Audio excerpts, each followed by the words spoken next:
इसाफ and Naila का शायद ये कोई वाक्य है जो हिस्ट्री में हुआ होगा। ठीक है, तो ये देखते वीडियो स्टार्ट करते हैं। अरबों का एक मशहूर बुत जो सफ़ा और मरवा पहाड़ियों पर पूजा जाता था। ये वो बुत थे जिसे लोगों ने अपने हाथों से नहीं तराशे थे, बल्कि ये जीते जागते हकीकी इंसान थे। उन्होंने खाने काबा के अंदर ऐसा क्या जुर्म किया था जिसकी वजह से अल्लाह ने उन्हें ऐसा खौफनाक अजाब दिया जो आने वालों के लिए इबरत की निशान बन गई।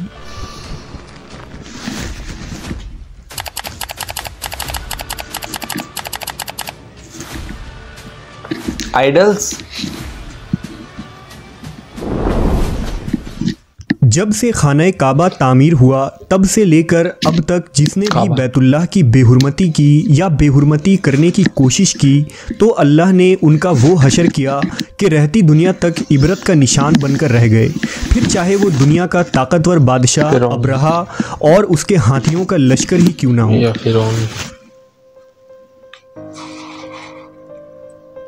इसके अलावा तारीख़ में कई ऐसे वाक़यात मिलते हैं कि जिन्होंने काबा शरीफ की बेहुरमती की और उनको अल्लाह ने दर्दनाक अजाब देकर तबाह कर दिया। इसकी एक मिसाल इसाफ व नाइला है। इसाफ बिन याला और नाइला बिनते ज़ैद दरअसल कबीला बनी जुरहुम के एक मर्द व ज़न थे। नाइला एक खूबसूरत और हसीन लड़की थी जो अपने कबीला में यमन के किसी इलाके में रहा करती थी। ये खूबसूरत हसीना कबीला बनी जुरहम में अपने हुस्न की नुमाइश किया करती थी। वो फहश लिबास पहनकर घर से निकलती थी और कबीला के नौजवान उसके पीछे पीछे चलते थे। हर कोई उससे ताल्लुकात का ख्वाहिशमंद था। उन्हीं लोगों में कबीले के सरदार का बेटा भी शामिल था जिसका नाम इसाफ बिन याला था। इसाफ और नाइला आपस में मोहब्बत कर बैठे और ये मोहब्बत बहुत ही जल्द खबासत में बदल गई। उन्होंने आपस में नाजायज़ ताल्लुकात कायम कर लिए और जब कभी मौका मिलता तो दोनों जिना में मशगूल हो जाते। इस तरह ये सिलसिला यूं ही चलता रहा। जब उनके घर वालों को इसका इल्म हुआ तो वो उनके खिलाफ हो गए, जिस वजह से उनके मिलने पर पाबंदी लगा दी गई। एक दफ़ा का वाक़या है कि बनी जुरहम का एक काफ़िला हज करने के लिए मक्का के लिए रवाना हुआ तो ये दोनों भी उस काफ़िले के साथ हज के लिए चल दिए। काफ़िला मक्का पहुंचा और ये हज के अय्याम थे। उन्हीं दिनों का वाक़या है कि एक रोज़ काबा में लोगों की तादाद बहुत ही कम थी और आसपास कोई भी मौजूद न था।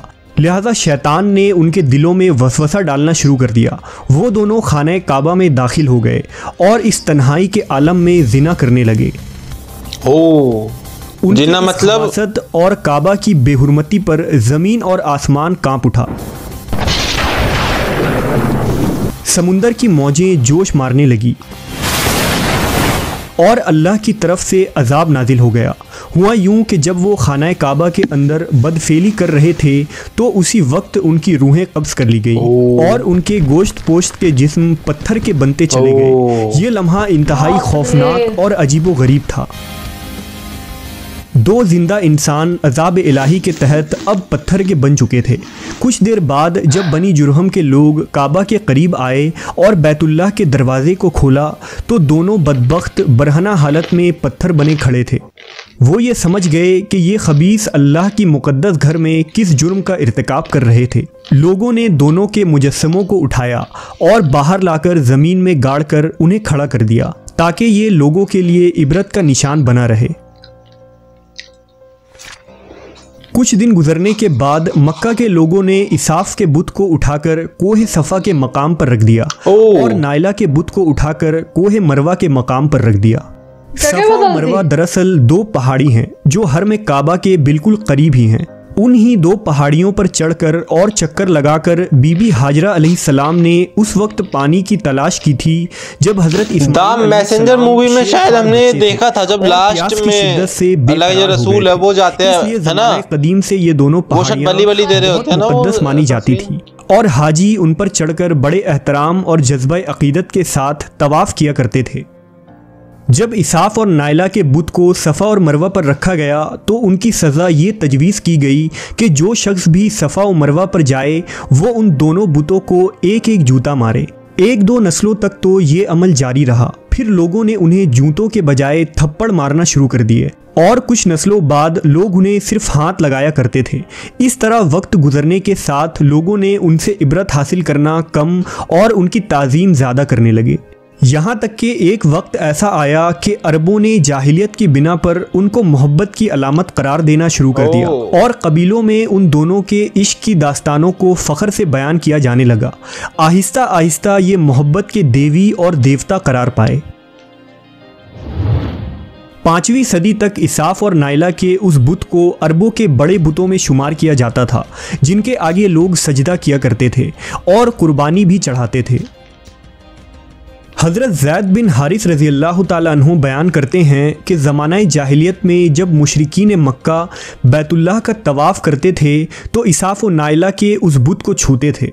मैं एक दफ़ा रसूल अल्लाह सल्लल्लाहु अलैहि वसल्लम के साथ बैतुल्लाह का तवाफ़ कर रहा था, लिहाजा जब मैं उन बुतों के पास से गुज़रा तो उनको छुआ। इस पर आप सल्लल्लाहु अलैहि वसल्लम ने मुझको उन बुतों को छूने से मना किया। मैंने अपने दिल में कहा कि देखूं तो सही कि छूने से होता क्या है, इसलिए दोबारा उनको छुआ। आप सल्लल्लाहु अलैहि वसल्लम ने दोबारा ज़रा सख्ती से मना करते हुए फरमाया, क्या तुमको मना नहीं किया था? हज़रत ज़ैद फरमाते हैं कि अल्लाह की कसम, उसके बाद कभी किसी बुत को मैंने हाथ नहीं लगाया और मैं कसम खाकर कहता हूँ कि नबी सल्लल्लाहु अलैहि वसल्लम ने कभी भी किसी बुत को नहीं छुआ था, यहाँ तक कि अल्लाह ने आपको नबूवत अता फरमा दी और आप पर वही नाजिल होने लगी। एक दिन रुश्द व हिदायत का एक सूरज तुलू हुआ जिससे ये पूरा खत्ता जगमगा उठा। हुजूर पाक सल्लल्लाहु अलैहि वसल्लम नबूवत के ओहदे पर फायज हुए। आप सल्लल्लाहु अलैहि वसल्लम ने दावत व तबलीग का काम शुरू किया। 10 हिजरी में जब अल्लाह ने अरब में दीन इस्लाम को गालिब किया और मोहम्मद सल्लल्लाहु अलैहि वसल्लम ने मक्का फ़तह किया तो आप फ़तह के बाद हरम शरीफ में दाखिल हुए और आपने अपने भाई हज़रत अली के साथ मिलकर तमाम छोटे बड़े बुतों को तोड़ डाला। आप बुत तोड़ते जाते और ये फरमाते जाते कि हक़ आ गया और बातिल मिट गया। बेशक बातिल ने मिट जाना ही था। यहाँ तक कि खाना काबा तमाम बुतों से पाक हो गया। फिर आप सफ़ा और मरवा पर तशरीफ़ ले गए और इसाफ़ व नाइला के उस बुत को अपने मुक़द्दस हाथों से तोड़ डाले।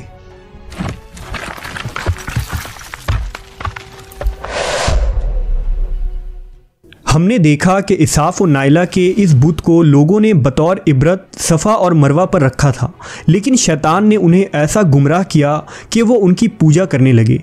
सिर्फ यही नहीं बल्कि ज़िना जैसे बदतरीन जुर्म जिसे काबा शरीफ के अंदर किया गया था, लोग इस दास्तान को फ़ख्र के तौर पर बयान करने लगे। होना तो ये चाहिए था कि उनके इस बदफेली पर लानत की जाती, लेकिन अरबों ने इस गुनाह को दास्तान इश्क बना दिया और इसाफ़ व नाइला को एक रोल मॉडल के तौर पर पेश करने लगे। बिल्कुल इसी तरह आज के इस फितने भरे दौर में यही कुछ हालात नज़र आते हैं, जहां अगर कोई शख्स किसी तरह का संगीन जुर्म करे तो लोग उसे हीरो की तरह बतौर नमूना पेश करते हैं। फ्रीडम, आज़ादी ख्याल और लिबरलिज़म के नाम पर हर तरह की खबासत और बुराई को खूबसूरत अंदाज में पेश करके उसकी भरपूर तायीद की जाती है। अल्लाह रब्बुल इज़्ज़त से दुआ है कि अल्लाह हमें हर किस्म की बुराइयों और फितनों से महफूज रखे और शैतान लईन के वसवसों और चालों से हिफाजत फरमाए।